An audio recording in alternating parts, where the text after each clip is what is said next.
Vamos seguir falando sobre a expectativa para um alívio nesse calorão todo. Vamos entender então o que esperar do tempo nos próximos dias, nessa virada de 2025 para 2026, com o Marco Antônio Mendes. Já está aqui ao meu lado. Muito bem-vindo, meu caro. A gente ainda está passando por essa onda de calor. Você estava no sul do país, também estava quente por lá? Estava infernal também. O sul, que a gente é conhecido por temperaturas um pouquinho mais amenas, não. No verão também lá ferve. Não, e às vezes ferve até mais do que aqui no Sudeste.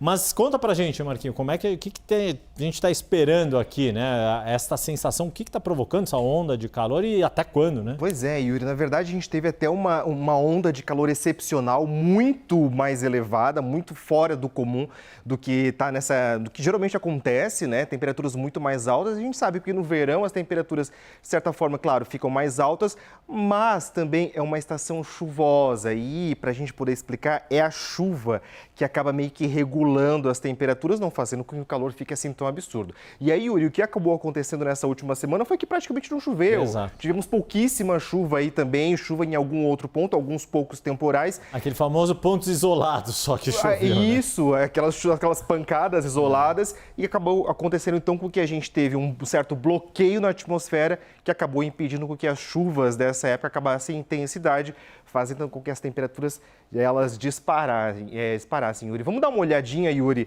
porque assim, a grande parte do Brasil sentiu esse calorão, mas o que chamou a atenção foi justamente São Paulo. Guilherme Rajão mostrou pra gente aqui algumas das temperaturas, mas a gente relembra aqui, ó, essa história toda, Yuri, de recordes, começou lá no dia 25 de dezembro, Natal, quando a gente atingiu ali 35,9 graus, foi a maior temperatura para essa época do ano, maior temperatura para o ano também.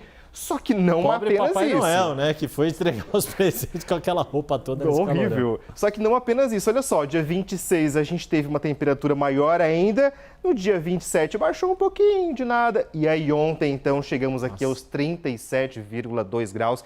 Ainda mais calor. Yuri, essa temperatura aqui, ó, ficou ali só 0,6 grau do recorde máximo absoluto que foi registrado em São Paulo desde a década de 60, quando se começou a fazer as medições aqui, que foi de 37,8 graus, registrado no dia 17 de outubro de 2014. Completamente atípico, né? Porque era numa primavera, não em verão. E é importante a gente lembrar, verão é quente, mas não tão quente assim por causa da chuva que acaba ajudando a regular.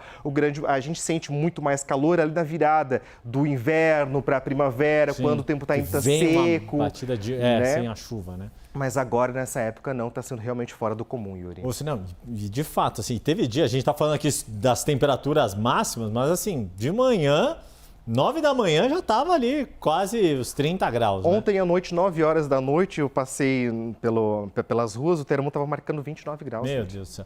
E bom, isso é o calorão. E o alívio?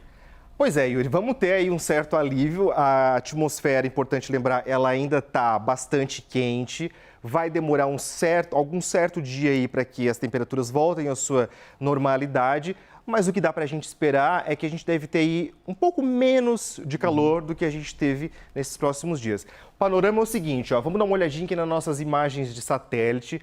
A gente já volta a ter aqui uma certa normalidade de umidade, de chuvas, de nuvens de chuva se espalhando pelo Brasil.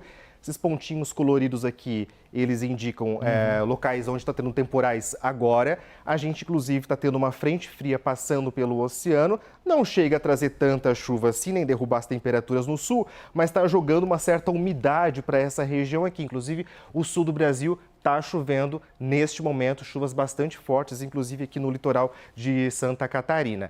E aí, para a gente poder entender o que vai acontecer nesses próximos dias. Esse aqui é o mapa de chuvas previsto para toda essa semana, Yuri.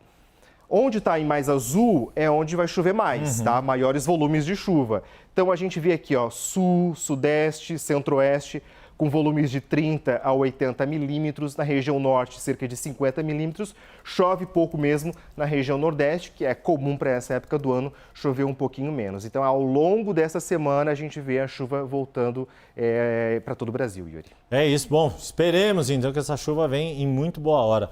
Marco Antônio Mendes, muito obrigado, meu caro. Um bom trabalho para você.